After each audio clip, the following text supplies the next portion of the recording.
What's up, guys? Welcome to today's video. Thank you so much for clicking on it. This race is the Hooked at Herbs cross-country mountain bike race. I do 3 laps in this race. Each lap is a little over 10 miles each because I race Cat 1 women, so we do 3 laps here. The course is really flat. I think we're looking at about 300 foot of elevation change per lap, so not a lot of climbing or anything like this. I'm going to go ahead and give you guys 3 issues that I had right off the bat before I even started this race today. The first issue I had is during the warm-up, I noticed that my power meter battery basically just died. There was no warning. I'm used to my road bike where it gives me a warning that it's about to die, and then I know to change the battery, but no kind of notification or warning or anything like that, so there is no power data for this race. And then the other 2 things that happened to me, I have a bottle stand so that I can be self-supported at these races. When I was putting the bottle stand down in the ground, I had this thing where I push it with my foot, and when I did that, I kind of kicked it a little bit, and I broke the BOA dial on my shoe. Luckily, Sean was able to take a pair of pliers and tighten it back for me, and we were able to do the same thing to get it off after the race. So that didn't really affect my race, but it did kind of worry me there at the start because I was a little bit concerned I was going to have a major issue there. And then my last issue, I noticed during the time trial that my brakes were getting really loud, and they were kind of doing this right before the race, and so I checked them right before we left to go out of town for this event, and I thought that everything was good. I was just thinking that they were rubbing the wheel a little bit, and I fixed that, and during the race I just kept hearing like metal pinging. So after the time trial, I actually checked and found that one of my brake pads had worn differently than the other, and so basically my front brake was a little bit non-existent and really annoyingly loud. Didn't cause me any issues during the race though. Because this place is so flat, there's no major descent, so didn't really need the brakes that much anyways.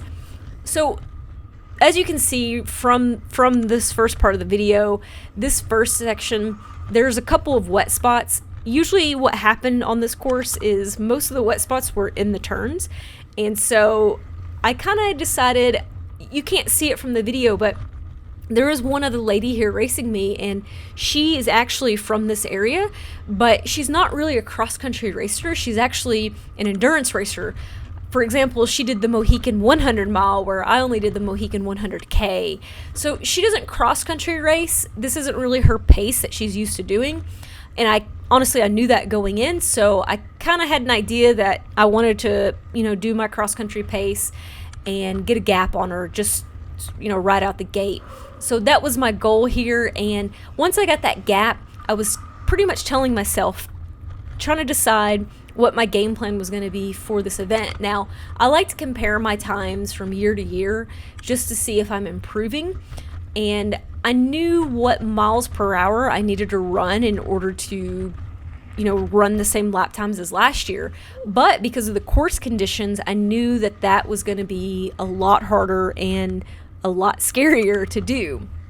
So what I decided to do on this first lap, since I already had the gap, I decided that I should just focus on winning and not so much on beating last year's time, since the conditions last year at the race were actually better. They were much drier.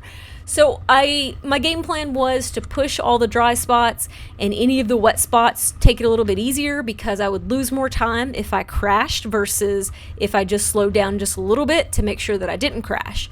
So lap number 1, that was pretty much my goal, and I executed it very well. Didn't have any close calls or anything like that. So I've skipped ahead just a little bit here because I want to show you really the only technical part of this course, and it's just a little ditch that's coming up after this ditch, and there's some big roots on it, and they've started to erode just a little bit, and I think it felt worse than it was last year.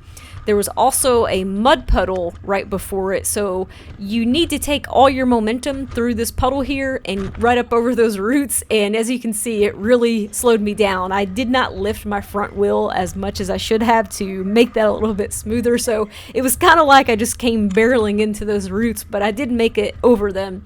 I just tried to do it a little bit smoother the next 2 laps after doing that. that's kind of the thing about this course, is that its main feature is really routes, to be honest with you. There's a couple of routes that are a little bit tricky when they're wet, and you just have to know how to ride over those. But other than that, this course is really straightforward. So lap number 1 went off with no issues. I think I finished around 52 minutes. I was a little bummed about that, to be honest, because last year my first lap was 49 minutes. I was really wanting that sub 50-minute lap, but you know, like I said, given the conditions and my thought process being let's play it safe and win this race, it makes sense. So when I went out for my second lap, which this is the end of my second lap right here is what we're watching, I actually started to push a lot more, and that's because I'd become more comfortable with the trail, and I think it was starting to dry up with all the people riding on it. So now that I kind of had the idea of what the trail was like and where the wet spots were just a little bit, I was flowing a lot better, pushing a lot harder, and so I actually made up some time on my second lap. Now, it was kind of an interesting lap for me because at the end of my first lap, right before I started my second lap, I had my bottle holder before I crossed technically the finish line. And all I do is I slow down, I pull a bottle out of it, and I keep going. Well, I messed up really bad, and when I pulled the bottle out, I actually dropped it, but I didn't know where it fell. So I turned around and actually grabbed the other bottle out of the holder, which was for the start of my third lap, and then I just took off and kept going. Well, probably the first half of my second lap, I was just really mad at myself for dropping that bottle because I did that at the White Lightning race as well. And I was thinking like, oh, now that I got the other bottle out of the holder, that means I'm going to have to stop before I start my third lap and pick the bottle up off the ground.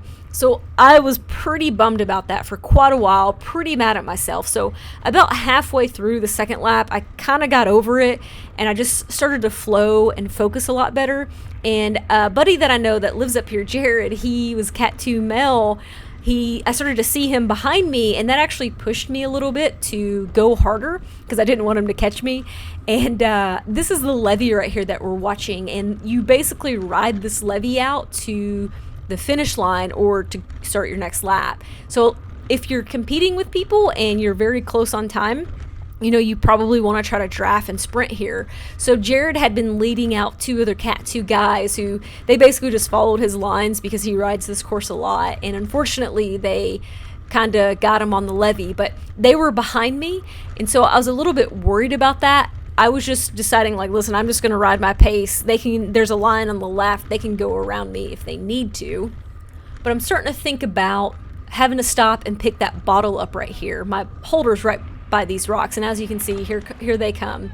And I can see in the distance that my bottle is in my holder. If you look right there and see it, that was me grabbing it right there. So somebody had actually saw me drop my bottle that last lap, and they picked it up and put it back in my holder for me.